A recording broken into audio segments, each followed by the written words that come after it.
ಅಚ್ಯುತಾನಂತ ಗೋವಿಂದ ನಾಮೋಚ್ಚಾರಣ ಭೇಷಜಾತ್ ನಶ್ಯಂತಿ ಸಕಲಾಹ ರೋಗಾಹ ಸತ್ಯಂ ಸತ್ಯಂ ವದಾಮ್ಯಹಂ. ಅಚ್ಯುತ, ಅನಂತ, ಗೋವಿಂದ ಈ ನಾಮಗಳ ಉಚ್ಚಾರಣೆಯನ್ನು ಮಾಡ್ತಾ ರೋಗವಾದಾಗ ಹರಿಸ್ಮರಣೆಯನ್ನು ವಿಶೇಷವಾಗಿ ಮಾಡಬೇಕು. ರೋಗವಾದಾಗ ಮಾಡಬಾರದು ಅಂತ ಮಹಾಭಾರತದಲ್ಲಿ ಹೇಳಿದ್ದಾರೆ. ಅದಕ್ಕೆ ನಾನು ಮಾಡೋದಿಲ್ಲ ಅಂತ ಅನ್ನಬೇಡಿ, ಆಗ ಮಾತ್ರ ಮಾಡಬೇಡಿ ಎನ್ನುವುದರಲ್ಲಿ ತಾತ್ಪರ್ಯ. ಆಗ ಮಾಡಲೇಬೇಕು. ಎಷ್ಟು ಸೊಗಸಾಗಿ ಹೇಳಿದ್ದಾರೆ ಅಂದರೆ ಅಚ್ಯುತ, ಅನಂತ, ಗೋವಿಂದ ಅಂತ. ರೋಗವನ್ನು ಪರಿಹಾರ ಮಾಡಿಕೊಳ್ಳುವುದಕ್ಕೆ ಸಾಧಕರಿಗೆ ಶ್ರೀಮದ್ ಆಚಾರ್ಯರು ಕೊಟ್ಟಂತಹ ಸುಂದರವಾದ 3 ದಿವ್ಯೌಷಧಿಗಳು ಅಚ್ಯುತ, ಅನಂತ, ಗೋವಿಂದ ಅಂತ. ಇಲ್ಲಿ ವ್ಯಕ್ತಿ ರೋಗಕ್ಕೆ ಗುರಿಯಾಗ್ತಾನೆ ಅಂದರೆ ಅವನ ದೇಹದೊಳಗೆ ಏನೋ ಒಂದು ಅವ್ಯವಸ್ಥೆಯಾಗಿದೆ, ಎಬ್ನಾರ್ಮಲ್ ಸ್ಟೇಜ್ ಇದೆ ಅನ್ನೋದಕ್ಕಾಗಿ ಅವನಿಗೆ ರೋಗವಾಗಿರುತ್ತೆ.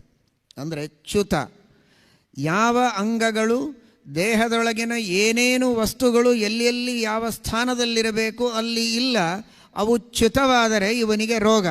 ಅದಕ್ಕೆ ದೇವರನ್ನು ಇವನು ಉಪಾಸನೆ ಮಾಡುವಾಗ ಅಚ್ಯುತ, ಎಂದಿಗೂ ತಾನು ತನ್ನ ಸ್ಥಾನದಿಂದ ಚ್ಯುತನಾಗುವುದಿಲ್ಲ. ಮಾತ್ರವಲ್ಲ, ದೇವರ ಯಾವ ಅಂಗಗಳೂ ಕೂಡ ಚ್ಯುತವಾಗುವುದಿಲ್ಲ. ಅವನ ಕೈ, ಕಣ್ಣು, ಕಾಲು, ಅವನ ದೇಹದೊಳಗಿನ ನರ ನಾಡಿಗಳು ಎಲ್ಲವೂ ಸಚ್ಚಿದಾನಂದಾತ್ಮಕ, ಎಲ್ಲವೂ ಅಚ್ಯುತ, ಇದ್ದ ಸ್ಥಾನದಿಂದ ಆಚೆ ಈಚೆ ಸರಿಯುವುದಿಲ್ಲ. ಹೀಗೆ ಅವನ ಉಪಾಸನೆ ಮಾಡಿದರೆ ಇವನ ದೇಹದಲ್ಲಿ ಯಾವುದೇ ರೀತಿಯ ಚ್ಯುತಿ ಬರದಂತೆ ಆರೋಗ್ಯವಂತನಾಗಿ ಇವನು ಬಾಳುವುದಕ್ಕೆ ಸಾಧ್ಯ ಇದೆ. ಅಚ್ಯುತ ಅಂತ ಉಪಾಸನೆ ಮಾಡಬೇಕು. ಈ ರೀತಿ ಇವನ ದೇಹದಲ್ಲಿ ಏರುಪೇರಾಗುವುದಕ್ಕೆ ಕಾರಣ ಇವನ ಆಹಾರ ವಿಹಾರಗಳಲ್ಲಿ ಆದಂತಹ ಚ್ಯುತಿ, ಅದು ಕಾರಣ. ಯಾವಾಗ ಯಾವ ಆಹಾರ ಸ್ವೀಕಾರ ಮಾಡಬೇಕು, ಯಾವುದನ್ನು ಮಾಡಬಾರದು, ಆ ನಿಯಮದಿಂದ ಚ್ಯುತನಾದರೆ ಅನಾರೋಗ್ಯಕ್ಕೆ ಬಲಿಯಾಗ್ತಾನೆ. ಅಚ್ಯುತ, ಎಂದಿಗೂ ನಿಯಮದಿಂದ ಚ್ಯುತನಾಗದಂತೆ ನನ್ನನ್ನು ರಕ್ಷಿಸುವಂಥ ಅಚ್ಯುತನಾದ ಭಗವಂತನನ್ನು ಉಪಾಸನೆ ಮಾಡಬೇಕು. ಅಚ್ಯುತ ಜೊತೆಗೆ ಅನಂತ, ಭಗವಂತನಿಗೆ ರೋಗದ ಕೊನೆ ಹಂತ ಅದು ಅಂತ. ಇದೇ ರೋಗದ ಕೊನೆ ಹಂತ. ಹಾಗಾದರೆ ದೇವರಿಗೆ ಅಂತ ಇಲ್ಲ ಅಂತ ಉಪಾಸನೆ ಮಾಡಿದರೆ ಎಂತಹ ರೋಗ ಬಂದರೂ ಅದರಿಂದ ಅಂತ ಆಗದಂತೆ ಮತ್ತೆ ಜೀವನವನ್ನು ಪಡೆದು ತನ್ನ ಜೀವನವನ್ನು ಹಸನಾಗಿ ಮಾಡಿಕೊಳ್ಳುವುದಕ್ಕೆ ಸಾಧ್ಯ ಇದೆ. ಆದ್ದರಿಂದ ಆ ಭಗವಂತನಿಗೆ ಅಂತ ಇಲ್ಲ, ಕೊನೆ ಇಲ್ಲ, ಅವನು ಅನಂತ ಅಂತ ಉಪಾಸನೆ ಮಾಡಿದರೆ ರೋಗಗಳಿಂದ ಅಂತ ಆಗುವುದನ್ನು ತಪ್ಪಿಸಿಕೊಳ್ಳುವ ಸಾಧ್ಯತೆ ಇದೆ. ಅದಕ್ಕಾಗಿ ಭಗವಂತನನ್ನು ಅನಂತ ಅಂತ ಉಪಾಸನೆ ಮಾಡಬೇಕು. ಇನ್ನೊಂದು ಅಂತ ಅಂದರೆ ನಿರ್ಣಯ. ಅಂತ ಅನ್ನುವ ಶಬ್ದಕ್ಕೆ ಸಂಸ್ಕೃತದಲ್ಲಿ ನಿರ್ಣಯ ಅಂತ ಅರ್ಥ. ಉಭಯೋರಪಿ ದೃಷ್ಟೋಂತಹ ಅನ್ನುವುದಕ್ಕೆ ಆಚಾರ್ಯರು ಅರ್ಥ ಬರೀತಾರೆ, ಅಂತೋ ನಿರ್ಣಯ ಅಂತ. ಅನಂತ ಅನ್ನುವ ಶಬ್ದಕ್ಕೆ ಭಗವಂತನ ಅನುಗ್ರಹವಿಲ್ಲದೆ ಯಾರಿಗೂ ಜೀವನದಲ್ಲಿ ಅಂಥ ನಿರ್ಣಯ ಜ್ಞಾನ ಹುಟ್ಟೋದಿಲ್ಲ. ಆದ್ದರಿಂದ ಅವನಿಗೆ ಅನಂತ ಅಂತ. ಹೀಗೆ ಅರ್ಥವನ್ನು ಅನಂತ ಶಬ್ದಕ್ಕೆ ಮಾಡಬೇಕು ಅನ್ನುವುದರ ಸೂಚನೆ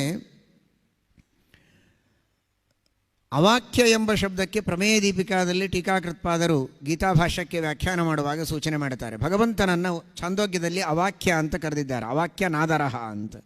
ಯಾಕೆ ದೇವರು ಅವಾಕ್ಯ ಅಂದರೆ ದೇವರಿಗೆ ವಾಕ್ಯ ಇಲ್ಲ ಅಂತ ಅರ್ಥ ಬರೋದಿಲ್ಲ ಟೀಕಾರಾಯರು. ನ ವಿದ್ಯತೆ ವಾಕ್ಯಂ ಯದನುಗ್ರಹ ಮಂತರ ಅನ್ಯೇಷಾಂ ಸಹ ಅವಾಕ್ಯ ಅಂತ. ಯಾವ ಭಗವಂತನ ಕೃಪೆ ಇಲ್ಲದೆ ಇನ್ನೊಬ್ಬರಿಗೆ ಮಾತು ಬರುವುದಿಲ್ಲ ಅವನು ಅವಾಕ್ಯ ಅಂತ. ದೇವರ ಅನುಗ್ರಹದಿಂದಲೇ ಮಾತು ಬರಬೇಕು. ಯೋಂತಃ ಪ್ರವಿಶ್ಯ ಮಮ ವಾಚಮಿಮಾಂ ಪ್ರಸುಪ್ತಾಂ ಸಂಜೀವಯತಿ. ಆ ಅರ್ಥದಲ್ಲಿ ದೇವರ ಅನುಗ್ರಹವಿಲ್ಲದೆ ಅಂಥ ನಿರ್ಣಯ ನಮಗೆ ಬರುವುದಿಲ್ಲ. ಆದ್ದರಿಂದ ಅವನು ಅನಂತ. ದೇವರಿಗೆ ನಾವು ಮೊರೆ ಹೋಗೋದು, ನನಗೆ ಸರಿಯಾದ ಅಂತವನ್ನು ಕೊಡು ಅಂದರೆ ನಾನು ಅಂತದಿಂದ ತಪ್ಪಿಸಿಕೊಳ್ಳುವುದಕ್ಕಾಗತ್ತೆ. ಅಂತ ಅಂದರೆ ನಿರ್ಣಯ, ಅಂತ ಅಂದರೆ ಸಾವು. ಸರಿಯಾದ ಅಂತ ಇದ್ದರೆ, ನಿರ್ಣಯ ಇದ್ದರೆ ಅಂತವನ್ನು ತಪ್ಪಿಸಿಕೊಳ್ಳಬಹುದು, ಸಾವನ್ನು ತಪ್ಪಿಸಿಕೊಳ್ಳಬಹುದು. ಏನಂತ ಅಂದರೆ ಏನು ತಿನ್ನಬೇಕು, ಏನು ತಿನ್ನಬಾರದು, ಯಾವುದು ಪಥ್ಯ, ಯಾವುದು ಅಪಥ್ಯ, ಇದು ಗೊತ್ತಿಲ್ಲದ ಏನೇನೋ ತಿಂದು ಸಾವಿಗೆ ತುತ್ತಾಗ್ತಾನೆ.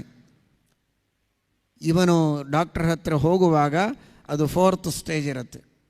ಕೈ ಎತ್ತುತ್ತಾರೆ. ಕಾರಣ, ಆಗ ಅವರು ಏನು ಉಪದೇಶ ಮಾಡಿದರೆ ಪ್ರಯೋಜನಕಾರಿ ಅಲ್ಲ. ಮೊದಲು ಇವನಿಗೆ ಗೊತ್ತಾಗಿಲ್ಲ ಏನು ತಿನ್ನಬೇಕು ತಿನ್ನಬಾರದು ಅಂತ. ಹಾಗಾಗುವುದು ಬೇಡ. ಅನಂತ, ನಿನ್ನ ಅನುಗ್ರಹ ಇಲ್ಲದೆ ನಮಗೆ ಅಂತ ಇಲ್ಲ ಸ್ವಾಮಿ, ನೀನೇ ಸರಿಯಾದ ಅಂತವನ್ನು ನನಗೆ ಕೊಡು, ಚೆನ್ನಾಗಿ ತಿಳುವಳಿಕೆಯನ್ನು ಕೊಡು, ಯಾವುದನ್ನು ಮಾಡಬೇಕು ಯಾವುದನ್ನು ಮಾಡಬಾರದು. ಲೌಕಿಕವಾಗಿ ಪಾರಮಾರ್ಥಿಕವಾಗಿ ಮಹಾತ್ಮರ ದ್ರೋಹದಿಂದ, ಪಾಪಗಳು, ಶಾಪಗಳಿಂದ ಎಷ್ಟೋ ರೋಗಗಳಿಗೆ ಬಲಿಯಾಗಬೇಕಾಗತ್ತೆ. ಅಂತಹ ಆಧ್ಯಾತ್ಮಿಕ ತಪ್ಪುಗಳು ನಡೆಯುವುದು ಬೇಡ. ಲೌಕಿಕ ತಪ್ಪುಗಳು, ಆಹಾರ ವಿಹಾರಗಳಲ್ಲಿ ದೋಷಗಳು ನಡೆಯುವುದು ಬೇಡ. ಸರಿಯಾದ ತಿಳುವಳಿಕೆಯನ್ನು ಕೊಟ್ಟು ಆರೋಗ್ಯವನ್ನು ನೀಡು ಅನ್ನುವುದರ ಪ್ರಾರ್ಥನೆ ಅನಂತ ಎಂಬ ಶಬ್ದದಿಂದ ನಾವು ಮಾಡಬಹುದು. ಜೊತೆಗೆ ಭಗವಂತ ನಾವೆಲ್ಲ ರೋಗವನ್ನು ಪಡೆದಾಗ ಅಶಕ್ತರಾಗ್ತೇವೆ, ನಿಶ್ಚೇಷ್ಟರಾಗ್ತೇವೆ, ಚೇಷ್ಟಾವಿಹೀನರಾಗ್ತೇವೆ. ಆ ಅವಸ್ಥೆ ನಮಗೆ ಬರೋದು ಬೇಡ. ಅನಂ ತನೋತೀತಿ ಅನಂತಃ, ಅನಿತಿ ಇತಿ ಅನಹ, ಅನಿತಿ ಇತಿ ಅನಹ. ಚೇಷ್ಟೆಯನ್ನು ಮಾಡುವ ವ್ಯಕ್ತಿ, ಚೆನ್ನಾಗಿ ಓಡಾಡಿಕೊಂಡು ಒಳ್ಳೆ ಉತ್ಸಾಹದಿಂದ ಕಾರ್ಯವನ್ನು ಮಾಡುವ ವ್ಯಕ್ತಿ ಅವನು ಅನ. ಅನಂ ತನೋತೀತಿ ಅನಂತಃ, ನಮ್ಮೆಲ್ಲರನ್ನ ಅನರನ್ನಾಗಿ ಮಾಡು. ಒಳ್ಳೆ ಓಡಾಡಿಕೊಂಡು ಗಟ್ಟಿಮುಟ್ಟಿಯಾಗಿ ದೇವರ ಸೇವೆ ಮಾಡುವಂತಾಗಲಿ.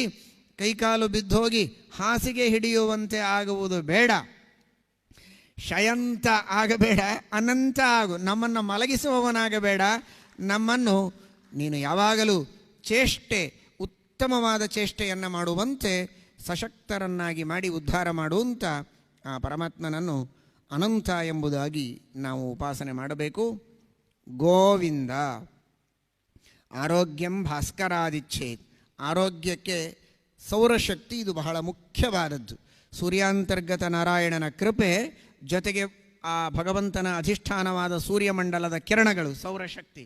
ಗೋ ಅಂದರೆ ಕಿರಣಗಳು, ಆ ಸೂರ್ಯನ ಕಿರಣಗಳಲ್ಲಿ ಇದ್ದು ಆ ಕಿರಣಗಳ ಮೂಲಕ, ಜೊತೆಗೆ ಚಂದ್ರ ವನಸ್ಪತಿಗಳಿಗೆ ರಾಜ, ಅವನ ಕಿರಣಗಳು ನಮ್ಮ ಆರೋಗ್ಯಕ್ಕೆ ಬಹಳ ಮಹತ್ವದ್ದು. ಕೆಲವೊಮ್ಮೆ ಆ ಸೌರಶಕ್ತಿ ಹಾಗೂ ಚಂದ್ರನ ಕಿರಣಗಳು ಇವುಗಳ ಮೂಲಕವಾಗಿ ಇನ್ನನೇಕ ವನಸ್ಪತಿಗಳೆಲ್ಲ ಬೆಳೆಯುವುದು ಭೂಮಿಯಲ್ಲಿ. ಅದಕ್ಕೂ ಗೋ ಅಂತ ಹೆಸರು. ಗೋ ಅಂದರೆ ಭೂಮಿ. ಗೌಹು ಗ್ಮಾ ಜ್ಮಾ ಕ್ಷ್ಮ. ಭೂಮಿಯಲ್ಲಿ ಅನೇಕ ವನಸ್ಪತಿಗಳನ್ನು ಹುಟ್ಟಿಸಿ ಗಾಮಾವಿಶ್ಯ ಚ ಭೂತಾನಿ ಧಾರಯಾಮ್ಯಹ ಮೋಜಸ ಪುಷ್ಣಾಮಿ ಚೌಷಧೀ ಸರ್ವಾಹ ಸೋಮೋ ಭೂತ್ವಾ ರಸಾತ್ಮಕಃ. ಹಾಗಾದರೆ ಸೂರ್ಯನ ಕಿರಣಗಳು ಗೋ, ಚಂದ್ರನ ಕಿರಣಗಳು ಗೋ, ಭೂಮಿ ಅನೇಕ ವನಸ್ಪತಿಗಳಿಗೆ ಆಕರ ಅದು ಗೋ, ಅನೇಕ ರೋಗಗಳಿಗೆ ಔಷಧಿ ಗೋವುಗಳು, ಗೋಮೂತ್ರ, ಗೋಮಯ, ಹಾಲು. ಇನ್ನನೇಕ ರೋಗಗಳಿಗೆ ಔಷಧಿ ಬೇರೆ ಏನಲ್ಲ, ನೀರೇ ಔಷಧಿ. ಅಪ್ಸುಮೇ ಸೋಮೋ ಅಬ್ರವೀದಂತರ ವಿಶ್ವಾನಿ ಭೇಷಜ. ಎಲ್ಲ ಔಷಧಿಗಳು ನೀರಿನಲ್ಲಿದೆ. ಗೋ ಅಂದರೆ ನೀರು. ಹಾಗಾದರೆ ಗೋವಿಂದ ಎಂಬ ಶಬ್ದವನ್ನು ಶ್ರೀಮದಾಚಾರ್ಯರು ಎಷ್ಟು ಸೊಗಸಾಗಿ ಆರಿಸಿದ್ದಾರೆ. ಅದು ಪೌರಾಣಿಕ ಶ್ಲೋಕ.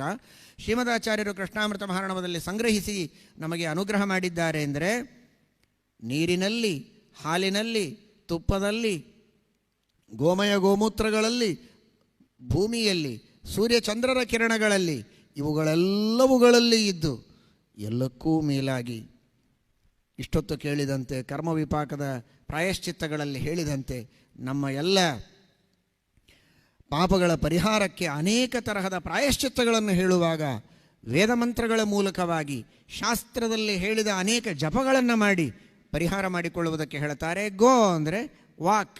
ಆ ವೇದವಾಕ್ ಅನೇಕ ಮಂತ್ರರೂಪವಾದಂತಹ ಶಬ್ದಗಳು, ಇವುಗಳಿಂದ ಪ್ರತಿಪಾದ್ಯನಾದ ಗೋವಿಂದ ಅವನು ನಮ್ಮ ರೋಗಗಳನ್ನು ಪರಿಹರಿಸಲಿ ಅಂತ ರೋಗ ಪರಿಹಾರಕ್ಕೂ ಆ ಗೋವಿಂದ ಎಂಬ ಶಬ್ದಕ್ಕೂ ಈ ತರಹದ ನಂಟಸ್ತಿಕೆಯನ್ನು ಚಿಂತಿಸಿ ಶ್ರೀಮದಾಚಾರ್ಯರು ಅಚ್ಯುತ, ಅನಂತ, ಗೋವಿಂದ ಎಂಬ ನಾಮಗಳ ಉಚ್ಚಾರಣೆಯನ್ನು ಮಾಡಿ ರೋಗಗಳ ಪರಿಹಾರವನ್ನು ಮಾಡಿಕೊಳ್ಳಿ ಅಂತ ಸೂಚನೆಯನ್ನು ನೀಡಿದ್ದಾರೆ. ಅದನ್ನು ಮಾಡಬೇಡಿ ಅಂತ ತಾತ್ಪರ್ಯವಲ್ಲ, ಮಾಡಲೇಬೇಕು.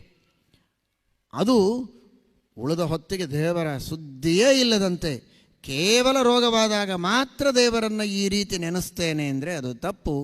ಯಾವಾಗಲೂ ದೇವರ ಸ್ಮರಣೆಯನ್ನು ಮಾಡಬೇಕು. ಅದಕ್ಕಾಗಿ ಶ್ರೀಮದಾಚಾರ್ಯರು ದ್ರೌಪದಿಯ ಬಗ್ಗೆ ಹೇಳುವಾಗ ವಸ್ತ್ರಾಪಹರಣದ ಪ್ರಸಂಗದಲ್ಲಿ ದ್ರೌಪದಿ ಭಗವಂತನ ಸ್ಮರಣೆ ಮಾಡಿದ್ಲು ಅಂತ ಶ್ರೀಮದಾಚಾರ್ಯರು ಹೇಳ್ತಾರೆ.